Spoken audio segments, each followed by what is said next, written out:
sliding into unconsciousness, I could somehow, I don't know, hear the voices of the dying. Thousands crushed by falling buildings or burned alive in the fires. Trish lost her sister, almost lost me. Zeke was always there, somehow sure that I'd wake up, while outside the city fell apart. A plague struck, followed by rioting, theft, rapes, civilization committing suicide. In a bullshit attempt to contain the biological threat, the federal government locked down all access in and out of the city, and we're stuck in this cage with the psychos. Cops are all but gone off the streets, either dead or too chicken shit to stand against the gangs that control things now. Outside, things were bad. But inside me, something was beginning. Scary as hell at first. You gotta understand, there was no one to talk to, no experts to consult. But with time, I'm learning to control it, master it. Just hope it's not too late.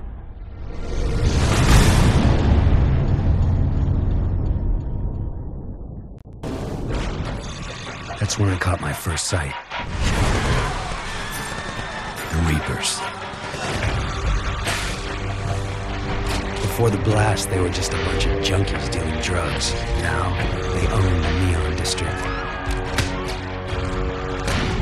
Taking whatever they want. That changes today. Ever been called a terrorist? All I remember from that day is going to work and then running for my life. That video, though. How'd I get that package? Why would I deliver a bomb? For who? Regardless, the consequences are everywhere. Whatever there'd been between Trish and me was gone. She didn't say a word, no emotion, nothing, just walked away. By then, people nearby were starting to recognize me. It was gonna get ugly. Even Zeke was giving me weird looks. He and I made quick plans to meet up at Stampton Bridge. Try to get out of town. Just hope he shows. Because right now, I'm a little short on friends. The gate opened to a wall of razor wire machine guns. Zeke made a break for it, smashed in the gate to the decontamination unit, and fell headlong into the harbor. And I moved, faster than I knew I could. I was greeted by name. This FBI agent, Moya, had seen the footage of me at Ground Zero and came here to wait, figuring I'd try to escape, knowing I'd have powers. She explained that before the blast, her husband John had been assigned to infiltrate the First Sons, a shadowy group working on a project they called the Ray Sphere, a device designed to drain the neuroelectric energy from a group of people and concentrate it into an individual. She'd lost contact with John the night of the blast. Despite all her connections, Moya was losing hope. Yet she'd found me, somehow believing I could be trusted, ready to make me an offer. I go back to the city, find John in the Ray Sphere, and she'll get me out of the quarantine and clear my name. This whole Ray Sphere thing sounds crazy to me. Suddenly I'm a human light socket, so maybe I should cut her some slack. The crowd was surprised to see the terrorists roll up and free their loved ones. Hypocrites. Yesterday they wanted my head on a platter. Now they act like I'm one of the family. But truth be told, it was nice, even for that short time, to be treated like a hero. It felt good. I scanned the crowd for John as people started to leave the station. He was nowhere to be seen.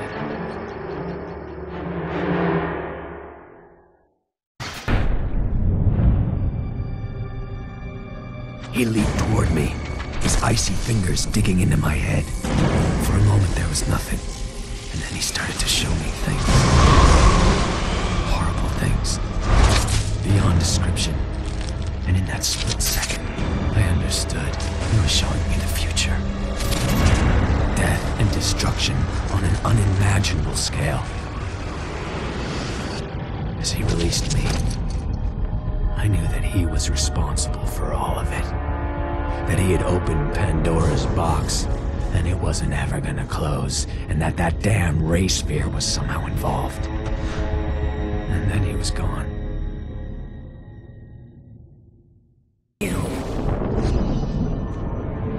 Sasha was a piece of shit before the blast.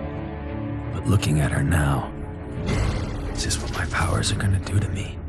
A warped body and twisted mind? Is that my future?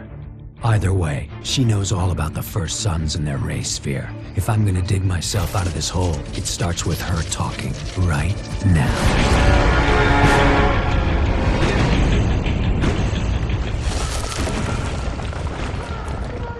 They came fast. Smoke everywhere.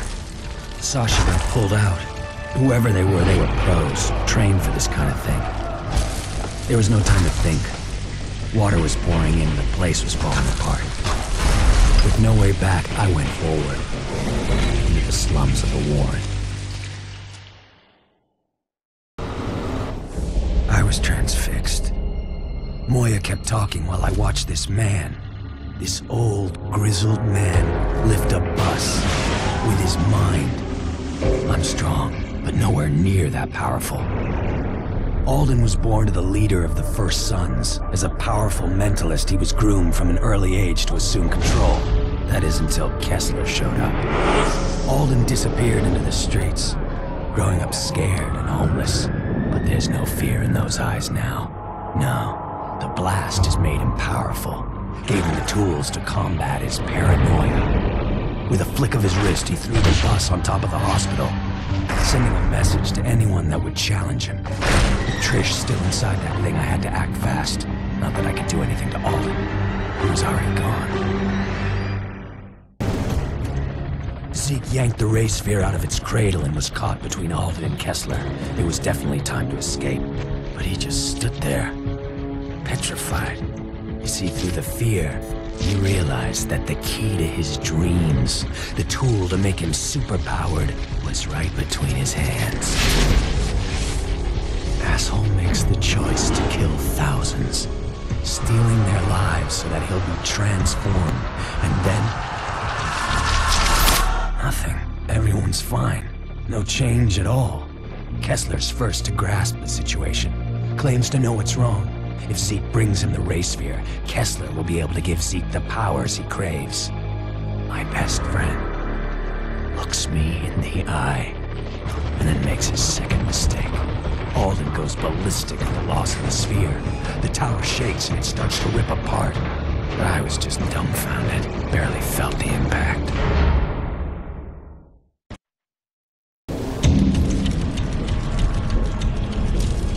Alden no longer seemed like a threat to anyone.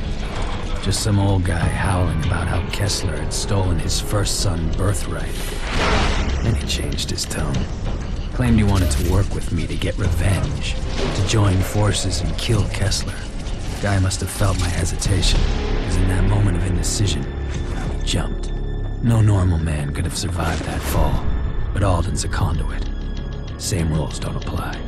Either way, this thing's coming to a head. My enemies are all gathered here in the historic district. Kessler's preparing them for the final battle. Yeah, this is the finish line. Just wish I wasn't crossing it alone.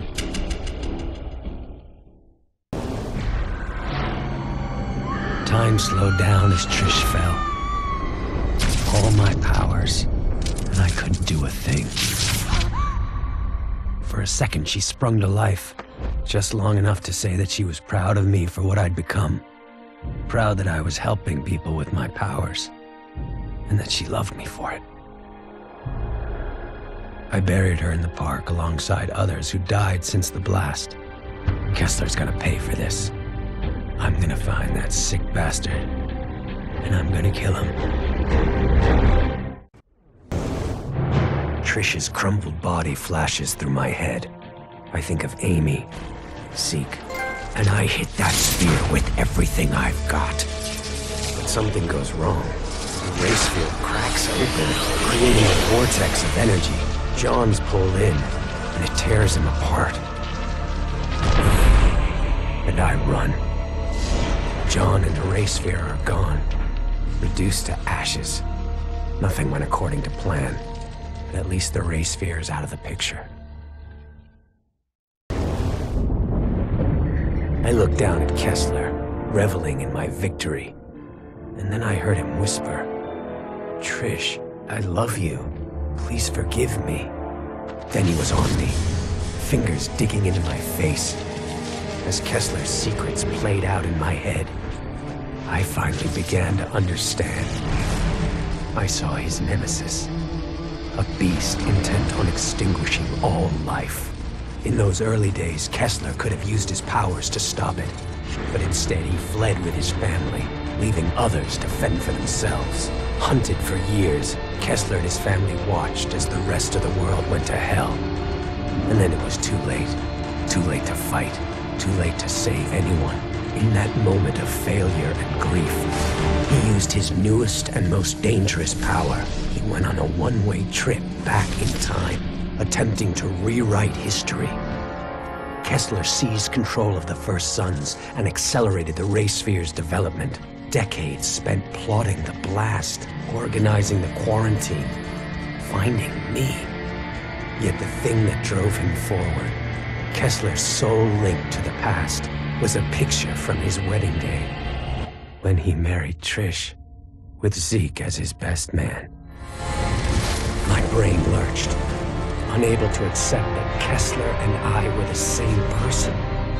That he'd come back in time to mold me into the savior he failed to be, going so far as to kill the woman he loved, I loved, so that I wouldn't be tied down by emotions. No, Kessler wanted me strong, ruthless, so that when I faced the beast, I'd be capable of making impossible decisions, all for the common good. And then Kessler fell back, dead. His final message, my final message, burned into my brain. I take one last look down at myself, my future self, and turn away, the rage curdling inside.